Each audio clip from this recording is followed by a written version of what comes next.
ওই এলাকায় কোনো ধরনের ব্যক্তি যাতে ঠিক ওদিকে যাওয়া আসা করতে না পারে সেজন্য আমরা ওখানে 5টি টেম্পোরারি অপারেটিং বেস স্থাপন করেছি। বড় একটি বিদ্রোহী গোষ্ঠীর আমরা বেশ কিছু অস্ত্র, কম্পিউটার, ল্যাপটপ, তারপরে স্যাটেলাইট যে টিভি, যেটা ডিশ কেবল এবং আরো কিছু তথ্যবহুল ম্যাপ সহ অন্যান্য অনেক কিছু পেয়েছি। বর্তমানে যা হচ্ছে এটি অনেক পরিকল্পনা করে কিছু কিছু জিনিস করা হচ্ছে। তাছাড়াও চাকরি জীবনে আমি প্রায় 6 বছর পার্বত্য চট্টগ্রামে অতিবাহিত করেছি। সো পার্বত্য চট্টগ্রামের ডিনামিক্স এবং চ্যালেঞ্জ জটিলতা সমূহ আমার জানা আছে। তবে সত্যিকার অর্থে বর্তমানে যা হচ্ছে এটি অনেক পরিকল্পনা করে কিছু কিছু জিনিস করা হচ্ছে। শিয়া বাটার ও ভিটামিন ই সমৃদ্ধ lily glam beauty soap. Lily, always beautiful. তো যেটা আমাদের আসলেই প্রতিরোধ করা প্রয়োজন। আমাদের দেশের সার্বভৌমত্ব এবং যে একটা কোহেসিভনেস আছে আমাদের জনগোষ্ঠীর মধ্যে, পাহাড়ি বাঙালি সবার মধ্যে সম্প্রীতি রক্ষার জন্য এটা করা প্রয়োজন। এটা প্রতিরোধের জন্য বিজিবি সেনাবাহিনীর সাথে কাজ করে যাচ্ছে। খাগড়াছড়িতে, রাঙ্গামাটিতে আপনারা দেখেছেন মাননীয় স্বরাষ্ট্র উপদেষ্টা মহোদয়ের সাথে অন্যান্য উপদেষ্টা মহোদয়রাও ছিলেন, আমি নিজেও গিয়েছিলাম। বিজিবির হেলিকপ্টারে করে আমরা রাঙ্গামাটি এবং খাগড়াছড়িতে গিয়ে মত বিনিময় করে এসেছি। আর মিজোরামের কথা যদি বলে থাকেন,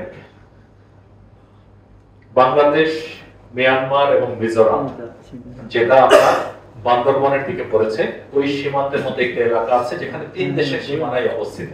এলাকাটিকে বলে ট্রাই জাংশন। তো সেটা অত্যন্ত দুর্গম এলাকা। নরমাল জায়গা থেকে গাড়ি চলার রাস্তা থেকে ওই সেই সীমান্তে পৌঁছতে পায়ে হেঁটে যেতেই 3 দিন লাগে। তো আমরা সেই সীমান্তে কোকিচিন বা কেএনএফ এরও একটু ঝামেলা আছে, আপনারা জানেন।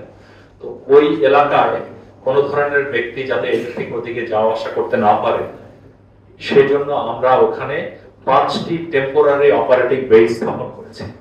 এবং সেই 5টি টেম্পোরারি বেসের ওখানে আমার সদস্যের জন্য একটি মানবেতর জীবন যাবে। খাবার পানি নেই, খাবার নেই, হেলিকপ্টারে যে রেশন দেওয়া হয় সেটা দিয়ে তারা দিনের পর দিন চলতে হয়। তারপর আমরা করেছি যেখানে কোনো ধরনের যাতায়াত প্রতিরোধের জন্য।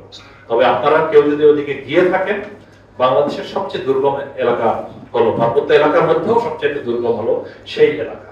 তো সেখানে যেটা 100% সোল অফ করে দেওয়া যেটাকে বলে, এটা প্র্যাকটিক্যালি সবসময় সম্ভব হয় না। তবে যতটুকু সম্ভব বিওপির বাইরেও যেটা আমরা টেম্পোরারি ক্যাম্প করেছি এই জন্যই।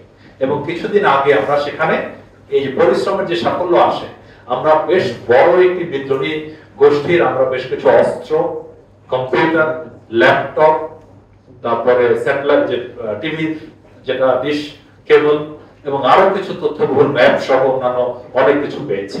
তবে ওখানে তারা হয়তো আমাদের আগমন মানে বুঝতে পেরে পালিয়ে গেছে, কাউকে আমরা গ্রেফতার করতে পারিনি। তবে অনেক আগ্নেয়াস্ত্র, এবং এটা কার, এটা কি কেএনএফ এর নাকি এটা কোনো মিজো কোনো বিদ্রোহী না আমাদের এদিকে এগুলো ঝামেলা সৃষ্টি করার জন্য রেখেছিল, যেটাই হোক এটা কোনো একটি সশস্ত্র গোষ্ঠী, সেটা আমরা উদ্ধার করেছি।